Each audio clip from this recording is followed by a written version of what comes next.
Study IQ IAS, अब तैयारी हुई अफोर्डेबल। दोस्तों, मौजूदा वक्त में इंडियन पॉलिटिक्स में एक दूसरे को नीचा दिखाने और टांग खींचने का ट्रेंड देखने को मिल रहा है। लेकिन सियासत के सागर में कुछ ऐसे भी लीडर्स हैं जिनकी एक अलग पहचान है। ऐसे लीडर्स का अपनी पार्टी के साथ साथ दूसरे दलों में भी काफी सम्मान है। ऐसे ही लीडर्स में से एक हैं यूनियन मिनिस्टर नितिन गडकरी जी।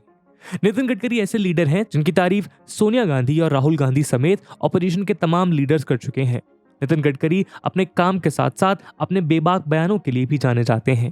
वो देश के मौजूदा पॉलिटिकल सिनेरियो पर कटाक्ष करने के साथ साथ कई बार अपनी सरकार के कामकाज पर भी सवाल खड़े कर देते हैं। कुछ महीनों पहले उन्होंने कहा था कि हम दुनिया की सबसे फास्टेस्ट ग्रोइंग इकोनॉमी है और वर्ल्ड में हमारा 5th पोजीशन है।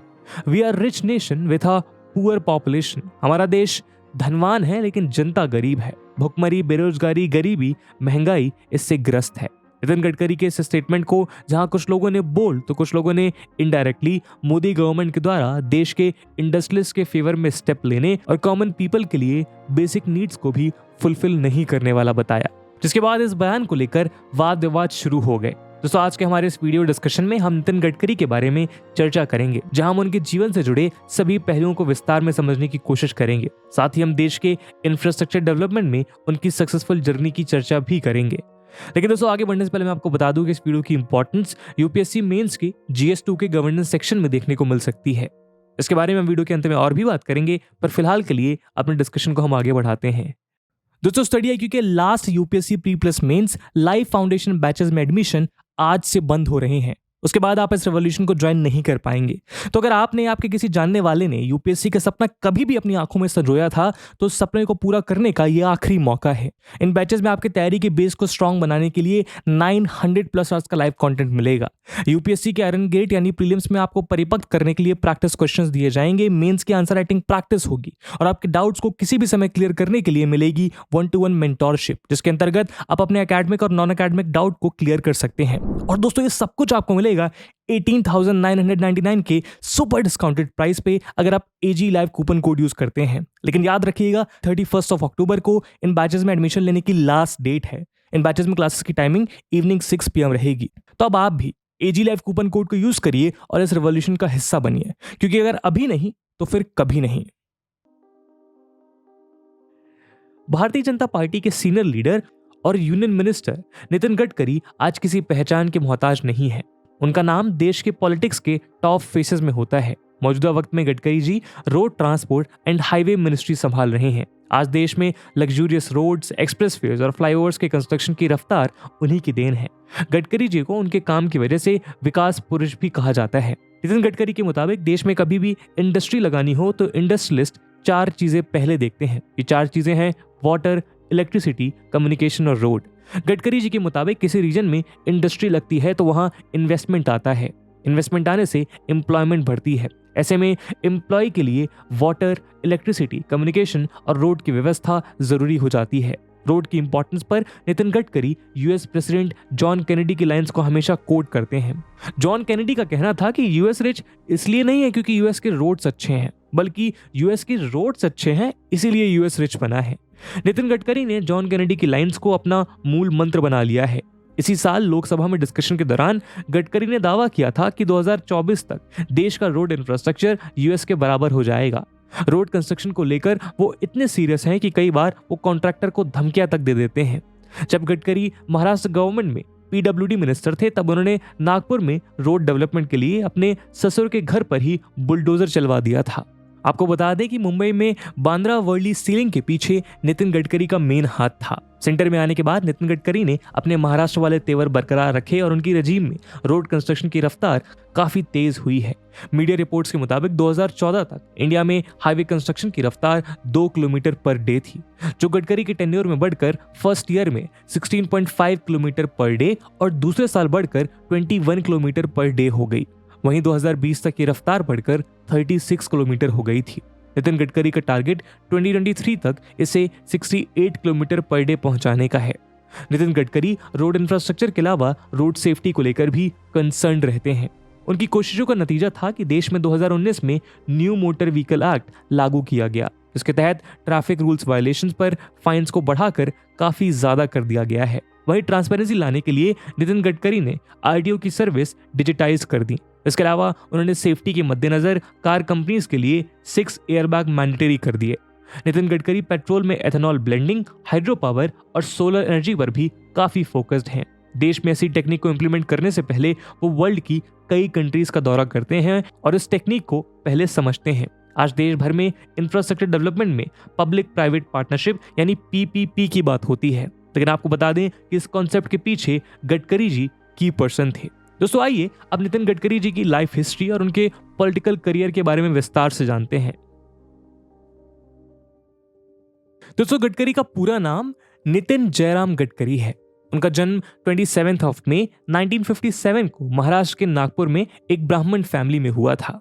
अर्ली एजुकेशन के बाद उन्होंने नागपुर के राष्ट्र संत तुकादोजी महाराज यूनिवर्सिटी से बीकॉम की डिग्री हासिल की और यहीं से एमकॉम भी किया। गडकरी का इंटरेस्ट लॉ में था, लिहाजा उन्होंने university college of law Nagpur से एलएलबी की डिग्री हासिल की। इसके अलावा उन्होंने बिजनेस मैनेजमेंट में डिप्लोमा भी किया है। 18 दिसंबर 1984 को नितिन गडकरी की शादी कंचन गडकरी के साथ हुई। इनके 2 बेटे निखिल गडकरी और सारंग गडकरी हैं, वहीं एक बेटी जिनका नाम केतकी गडकरी है। नितिन गडकरी के फादर जयराम रामचंद्र गडकरी एक किसान थे और उनकी मदर भानुताई गडकरी हाउसवाइफ थीं। भले ही शुरुआत में नितिन गडकरी की इकोनॉमिकल कंडीशन अच्छी नहीं थी, लेकिन बाद में उन्होंने पॉलीसैक इंडस्ट्रियल सोसाइटी एस्टैब्लिश की, जिसके वो फाउंडर प्रेसिडेंट बने। ये कंपनी रिजिड पीवीसी पाइप बनाती है। इसके अलावा नितिन गडकरी के बड़े बेटे Nikhil Gadkari Nikhil furnitures and appliances private limited के ओनर हैं। इस कंपनी में नितिन गडकरी प्रमोटर डायरेक्टर हैं। ये company epoxy powder coated steel furniture बनाती है। वहीं नितिन गडकरी ने अपनी बेटी केतकी के नाम पर केतकी ओवरसीज ट्रेडिंग कंपनी की शुरुआत की है, जो कई देशों में फ्रूट्स एक्सपोर्ट करती है। नितिन गडकरी बायोडीजल पंप, एक शुगर मिल, एक इथेनॉल ब्लेंडिंग प्लांट, एक 26 मेगावाट का पावर प्लांट, सोयाबीन प्लांट और एक को जनरेशन पावर प्लांट के ऑनर हैं। अगर गडकरी के एसेट्स की बात करें तो 2019 में लोकसभा इलेक्शंस के टाइम इलेक्शन कमीशन को दिए डेटा के मुताबिक नितिन गडकरी जी के पास 25.12 करोड़ रुपीस की संपत्ति है। वहीं गडकरी जी को इलेक्ट्रिक कार्स में सफर करना बेहद पसंद है। यही वजह है कि वो इंडिया में इलेक्ट्रिक व्हीकल्स को प्रमोट करते रहते हैं। तो ये तो थी नितिन गडकरी की पर्सनल लाइफ और फैमिली की बात। अब आइए उनके पॉलिटिकल करियर की बात करते हैं।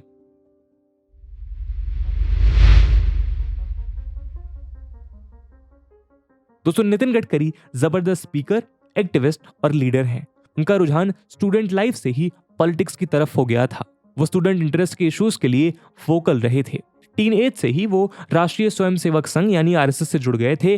तब से वो आरएसएस में कई रिस्पॉन्सिबिलिटी संभालते रहे हैं। 1976 में वो student politics organisation Akhil Bharatiya विद्यापीठ परिषद एबीवीपी में शामिल हुए। इसके बाद वो भारतीय जनता युवा मोर्चा बीजेवाईएम में शामिल हुए। 24 साल की एज में उन्हें बीजेवाईएम का प्रेसिडेंट चुना गया। वहीं मात्र 35 साल की एज में वो महाराष्ट्र बीजेपी के स्टेट जनरल सेक्रेटरी बन गए।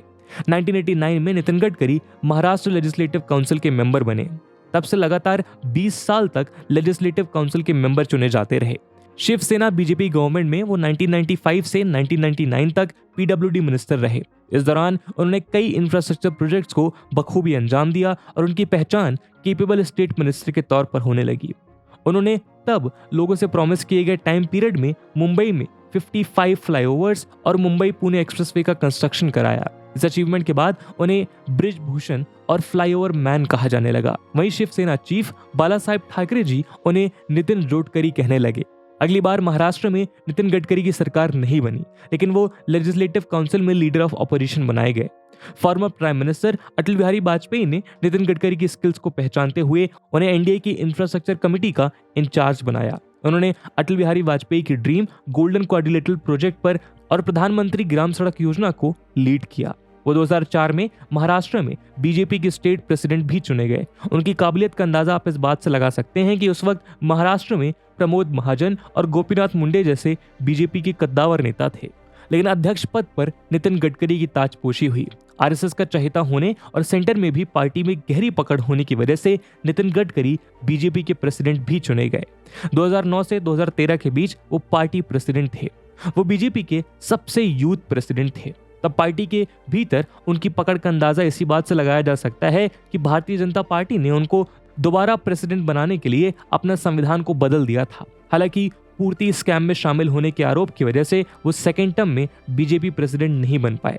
दरअसल तब इंडिया अगेंस्ट करप्शन के प्रशांत भूषण और अरविंद केजरीवाल ने गडकरी की कंपनी पूर्ति पावर और शुगर लिमिटेड पर ड्यूबियस फाइनेंशियल एड हासिल करने का आरोप लगाया था। बाद में ये आरोप गलत साबित हुए और केजरीवाल को गडकरी से पब्लिकली माफी मांगनी पड़ी। वहीं कांग्रेस लीडर दिग्विजय सिंह ने भी 2012 में गडकरी पर यह आरोप लगाया था कि गडकरी का एमपी अजय संचेती के साथ कमर्शियल रिलेशन है और इसी के चलते अजय को कोल ब्लॉक एलोकेशन में 450 करोड़ रुपीस का फायदा पहुंचाया गया। दिग्विजय सिंह के आरोपों के बाद गडकरी ने उन पर डिफेमेशन का केस कर दिया था। इसके बाद दिग्विजय सिंह अपने उस स्टेटमेंट से और उन्होंने उसे पॉलिटिकल हिट में दिया गया स्टेटमेंट करार दिया था।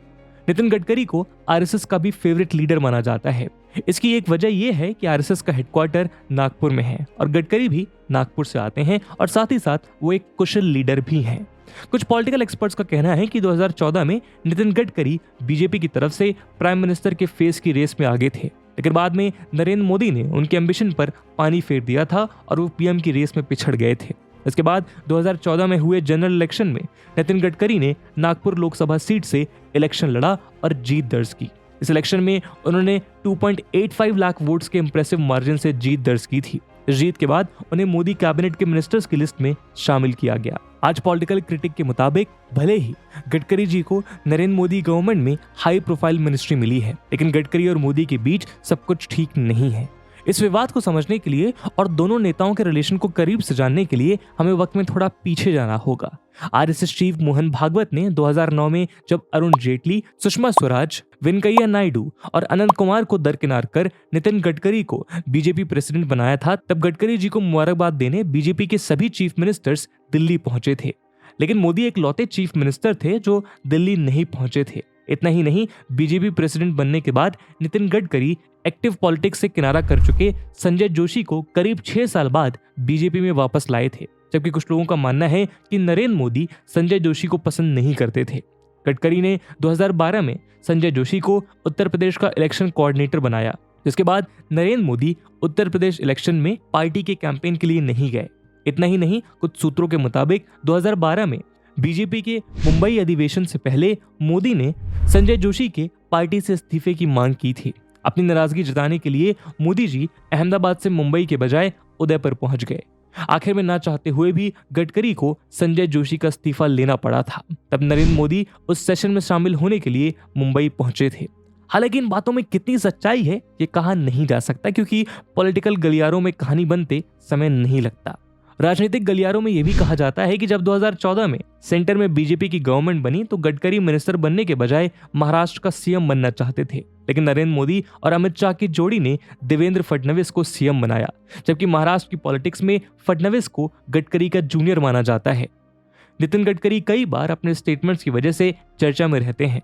वो मौजूदा पॉलिटिक्स को भी आईना दिखाने का काम करते हैं। 2019 में उन्होंने कहा था कि सपना दिखाने वाले लीडर्स लोगों को अच्छे लगते हैं, लेकिन दिखाए हुए सपने पूरे नहीं किए गए तो जनता उनकी पिटाई भी करती है।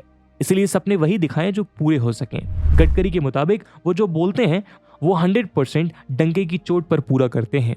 वही हाल ही में गडकरी ने नागपुर में एक प्रोग्राम में कहा कि महात्मा गांधी के समय पॉलिटिक्स कंट्री, सोसाइटी और डेवलपमेंट के लिए होती थी, लेकिन अब पॉलिटिक्स सिर्फ पावर के लिए होती है। ऐसे में कभी कभी उनका मन होता है कि वो पॉलिटिक्स छोड़ दें। वहीं उन्होंने ये भी बयान दिया था कि डेमोक्रेसी में ऑपोजिशन का रोल बेहद इंपॉर्टेंट होता है और वो दिल से चाहते हैं कि कांग्रेस मजबूत बनी रहे, जबकि नरेंद्र मोदी और बीजेपी के कई लीडर कांग्रेस मुक्त भारत की बात करते हैं। गडकरी के इस स्टेटमेंट के बाद कुछ ही दिनों में उनको बीजेपी की पार्लियामेंट्री कमेटी से बाहर का रास्ता दिखा दिया गया। बीबीसी मराठी के रिपोर्टर रह चुके प्रवीण मधोलकर के मुताबिक पिछले 9 सालों में पार्टी के अंदर गडकरी का कद छोटा हुआ है और ये सब कुछ एक सोची समझी स्ट्रैटेजी के तहत किया जा रहा है। 2014 में जब मोदी कैबिनेट फॉर्म्ड हो रही थी तब इस बात की चर्चा जोरों पर थी कि नितिन गडकरी को देश के सभी इंफ्रास्ट्रक्चर की कमान दी जाएगी, लेकिन जब पोर्टफोलियोज फाइनलाइज हुए तो गडकरी को सिर्फ ministry of road transport, highways and shipping की रिस्पॉन्सिबिलिटीज दी गई। 2019 में नरेंद्र मोदी जब सेकेंड टर्म में प्राइम मिनिस्टर बने तो उसके बाद नितिन गडकरी के पास सिर्फ 2 ministry of road transport and micro, small and medium enterprises ही बचे। लेकिन करीब 1.5 साल के भीतर ही उनसे एमएसएमई डिपार्टमेंट भी वापस ले लिया गया। इन सभी बातों के विरोध में बीजेपी के प्रवक्ता और बीजेपी से जुड़े कुछ लोगों का कहना है कि गडकरी मोदी राइवलरी मीडिया और ऑपोजिशन प्ले से ज्यादा कुछ और नहीं है।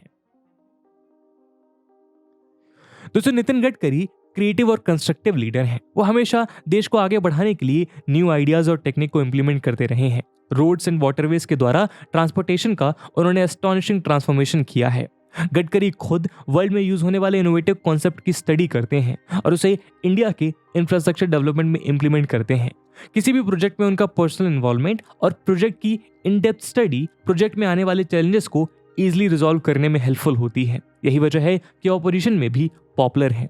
दोस्तों, इसी के साथ हम अपने वीडियो के डिस्कशन को यहीं एंड करते हैं। लेकिन जाते जाते आपको बता दूं कि जैसा हमने वीडियो के स्टार्टिंग में डिस्कस किया कि इस वीडियो की इंपॉर्टेंस यूपीएससी मेंस के लिहाज से काफी ज्यादा है। तो उसी इंपॉर्टेंस को देखते हुए एक सवाल हम आपके लिए छोड़कर जा रहे हैं जिसको आपको कमेंट सेक्शन में आंसर करना है। And the question is, good governance is not solely dependent on law but the quality and personality of the leaders is well describe. And with this question my friends, that's it for the video. I hope आपको video पसंद आई होगी और अगर पसंद आई है तो अपने दोस्तों के साथ शेयर करना मत भूलिएगा। हम मिलते हैं अगले वीडियो में, तब तक के लिए जय हिंद, जय भारत। स्टडी IQ IAS, अब तैयारी हुई अफोर्डेबल।